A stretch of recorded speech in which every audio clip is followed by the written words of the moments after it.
Welcome to the Seraphine podcast. I am Seraphina Rocha, and I am with my main girl, Chelsey. How are you? Hey, I'm good. How are you? How are you doing? I have got you in the deep dive of Afterlife, and we are on episode 3. How's it going on your end? It's going good. I think this episode was definitely the turning point in me. I'm starting to get an emotional connection to some of the characters. So it's got my eye, and I'm finding when I watch a TV series or something, I'll kind of halfway watch, halfway be on my phone. My phone's down. I'm zoned in.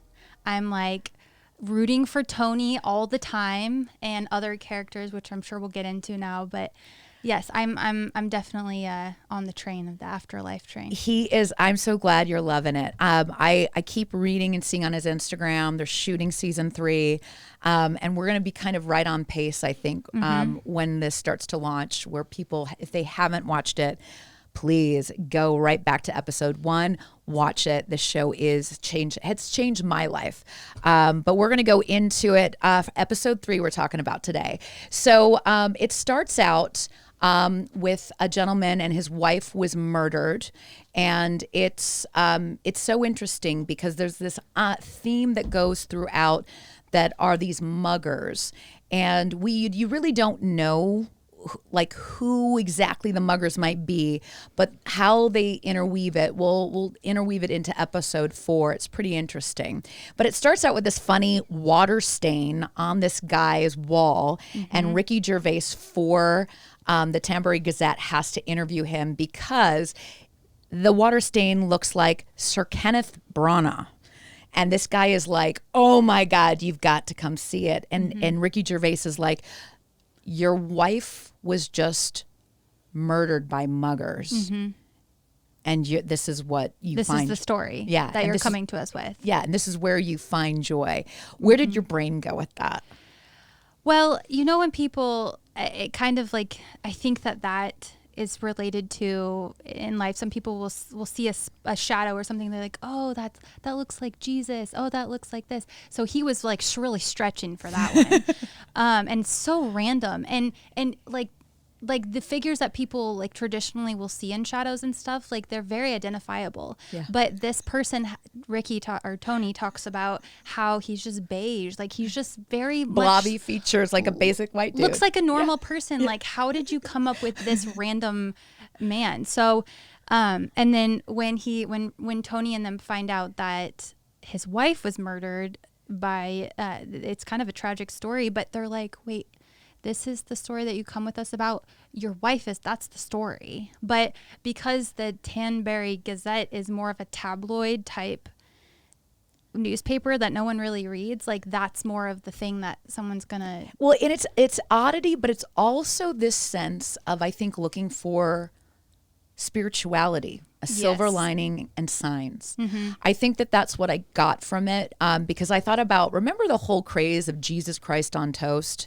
I don't know if you saw that. It was completely is what it reminded me of. Yeah. And people looking for signs that they're not alone. Yeah. And oddly, Kenneth Branagh was what he saw on the water stain, but at least it distracted him from the tragedy of his wife's death. Sure.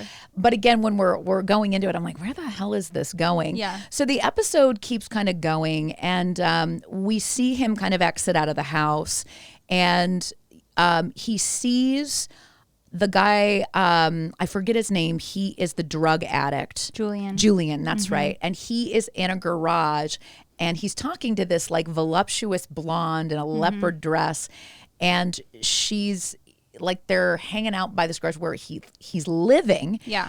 And Tony goes up and he challenges him because the last time he's been with Julian did heroin with him and took his shit. Stole his money. Yeah. So there's this really weird moment. But the person who stands up for Julian is the sex worker named Roxy, who we found out later. Her name's Daphne. She ends up being an incredible character. What was your first initial reaction to her? I didn't think she was going to be a main character at all in the beginning. I didn't either. I thought that while she's a sex worker and stuff, and that's kind of how her character is portrayed, but she also has a very sensitive spot for people, especially Julian, because she stands up for him. Ricky's kind of, I keep calling him Ricky. Yeah. Tony is his character's name. Yeah. He kind of makes fun of him. He's like, what are you doing? Why are you living in a garage? He's like, because I got kicked out of the last garage that I was in. Kind of like making fun of his living situation, and then also wanting his money back and everything. So I didn't really think too much about Roxy. I just was like, oh, that's kind of sweet that she stuck up for her friend and didn't just like. Well, and again, it's an interesting thing because you're watching these two street people like completely have compassion, love for each other. Yes. And Ricky Gervais looks like the jerk in it. Yes. So then, he goes, I love this whole shtick when he goes to visit his dad. It's not a shtick. He's just always in a bad mood, and he's always trying to poke fun because he's in so much pain with his father having Alzheimer's. Yeah. And I go back to my episode with Sally, and not to bum people out, but her husband actually has COVID now and is super sick. And she was talking about his early onset Alzheimer's. And she's like, I'm trying to find the joy. I'm trying to find these moments with him. And now he's sick. Yeah. And she's like, it's so hard when people aren't lucid. And she's like, you either become bitter or you become like oddly detached in humor. And the nurse Emma, you really get to see her scold Ricky in this. Yeah. And she says to him, just be normal. And I love, she goes, everybody can feel hurt. You're like a troll on Twitter. Because you feel bad, everybody has to feel bad. Yeah. She's like, you're a cunt.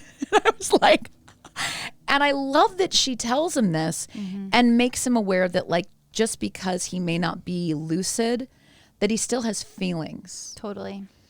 And I was talking to Sally about it because she's completely identified. Like when she watched this show, she said to me, she goes, it's a coping mechanism. And I know you said to me that, you haven't had anyone in your life have dementia or that. But I've had my grandmother, and I've watched my mom go in that same weird thing of like making fun of my grandma before she passed away, and then just like being so crushed that like she couldn't even. So it was so interesting, and the nurse looking after the dad is just, I don't know, it's like a love letter to care workers. Yeah. Have you ever had a friend who was a caregiver or worked as in one of those places? Yes, I've had a couple of friends that are nurses, but my great grandpa was in a nursing home before he passed away. So that's the only really frame of reference. Yeah, that I have. But yeah, I mean, it takes a special kind of person to be a care worker because it's so selfless. Like you're living your life to make another person feel comfortable and to like give them a better quality of life. And so I have so much respect for that. It takes a lot of patience too, especially with someone that has Alzheimer's. I can't imagine the level of patience that you need, because they're like, they're so confused. They have to be so confused going through that process, that change in their mind, and like not understanding what's going on. So I had my mom, when we were at a time where my mom needed to find a second job. And she worked at the old people's home, quote unquote. And I would go with her every so often when she couldn't get a babysitter. And I remember there was this book called The Clown of God. And it's this really very sad but sweet book about a clown that juggles, and he juggles until he's old and gray, and then literally he has a heart attack, and the ball is like the last ball. And I remember her trying to kind of explain to me when I would go to the old people's home with her of being patient and like, they're still there, and they still want to find happiness. And you as a little kid, like go in and check on, Gil or Jean or whoever it was. And and at that time, at a very young age, my mom taught me this kind of compassion. And then, in just this last month with my grandmother passing, even my mom, who has this huge heart, you know, there are these moments where you do have to have, you know, a little. You've got to guard your heart because it can be crushing. Yeah. So I love this part of the storyline because it really interweaves into Tony's opening of his heart. Mm-hmm. So as the episode goes on, I think this one, what's the most critical in this is just watching the bitterness in him. You know, we get, I think it's the weird guy is his name, Brian, who comes in and he's got Freddie Mercury's tooth and he wants to be featured in the Tambury Gazette because he's this big weirdo. He's very lonely. His wife divorces him. He like hates his wife and like who divorced him, and he's become this bitter, like the kid, like the guy who you think is like a child molester, almost like he creeps me out. Yeah. And everyone kind of treats him with kid fingers, but also understands how much pain he's in. Mm-hmm. And Ricky's kind of teasing him. And it's in this part where his brother-in-law is like, you need to get out. Let's go to the comedy club. Yeah. So talk to me about the comedy club scene. So the comedian is making a joke about someone. Suicide. Yeah. He's making a joke about someone that choked on a tampon and I know committed suicide. And he's just. Now that I'm laughing, I feel really bad because I see your face. Mine? Yours is so serious, and I'm like, ha. I think like she's like, she literally said it like it was for real. I did. Seraphine choked on a tampon. I love you for that. I did. Well, okay, I'm getting red now. I know. You said it super serious. I love you for it. I really did. But okay, so with comedy, I love you. She's like literally. I mean, we. If you're listening to this and you don't know what Chelsey looks like, she's like in this gorgeous camel dress with this blonde hair spilling off of her, and she's got like this such compassionate way of talking, and then the words "suicide by tampon" comes out of this graceful, beauty. That's mouth. the title of this. You know, this is what I make her do. I love it. So anyway, so he makes this joke, and it's the overall. Sorry, the overall theme is about suicide. Yeah, and Ricky is sitting front row center, and he is straight face. Everyone else is laughing because it's funny. Yeah. He's trying to make a joke, and I think like to not like digress. Comedians they really take a lot of risks when they make jokes about very, very, very sensitive subjects. Yes. So this was a prime example of that. And then the one person that probably shouldn't hear this joke is like right in the front row because he's dealt with so many attempts of suicide and those thoughts. But the guy's asking him like, why aren't you laughing? Because you're right front center. And he's straight faced. And he's like, because my wife died of cancer. And I think he mentioned something. I think he says he thinks about killing himself like every day. Like, And you could just see like the comedian's like demeanor was up here and then it just like immediately crashed. And he just gets silent because he feels terrible. I mean, he feels so bad.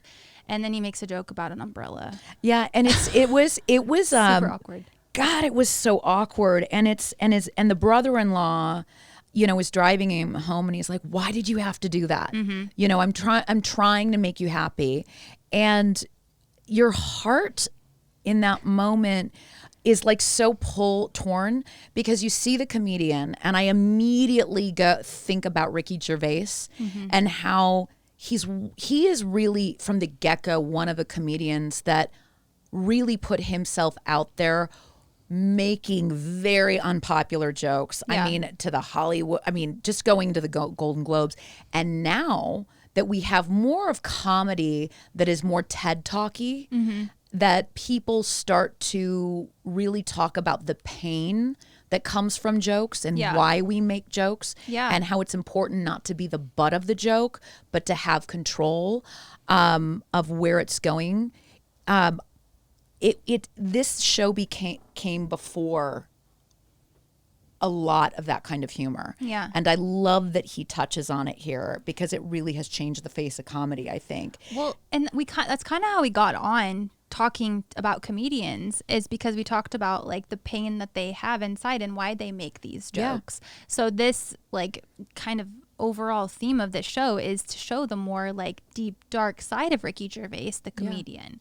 So anyways. Yeah. And also, to go back to really the core of why this show talks to my soul is I was trying to understand my husband. Yeah. His dark sense of humor. He's almost mean. And then obviously he's experienced loss of his first love of his life. Yeah. So I love this show that it keeps unfolding.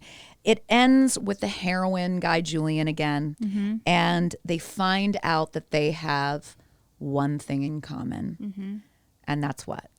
His girlfriend also passed away. And it just ends, the music in this show, guys, Shazam, have your Shazam ready. It's all good. It's all good. So it ends on a dark note, but let me tell you, this one really tugs at the heartstrings. We're going to be up next talking about episode 4. I hope you enjoyed me and Chelsey and all things tampon suicide. That'll be the hashtag for this. I'm sorry. She died from tampon, choking on tampon. Serious. Toxic shock syndrome hashtag. I swear to God. We love you, Ricky Gervais. Thank you for making such a cool show for us to talk about. Yes. See you later. Thank you. Bye. Bye.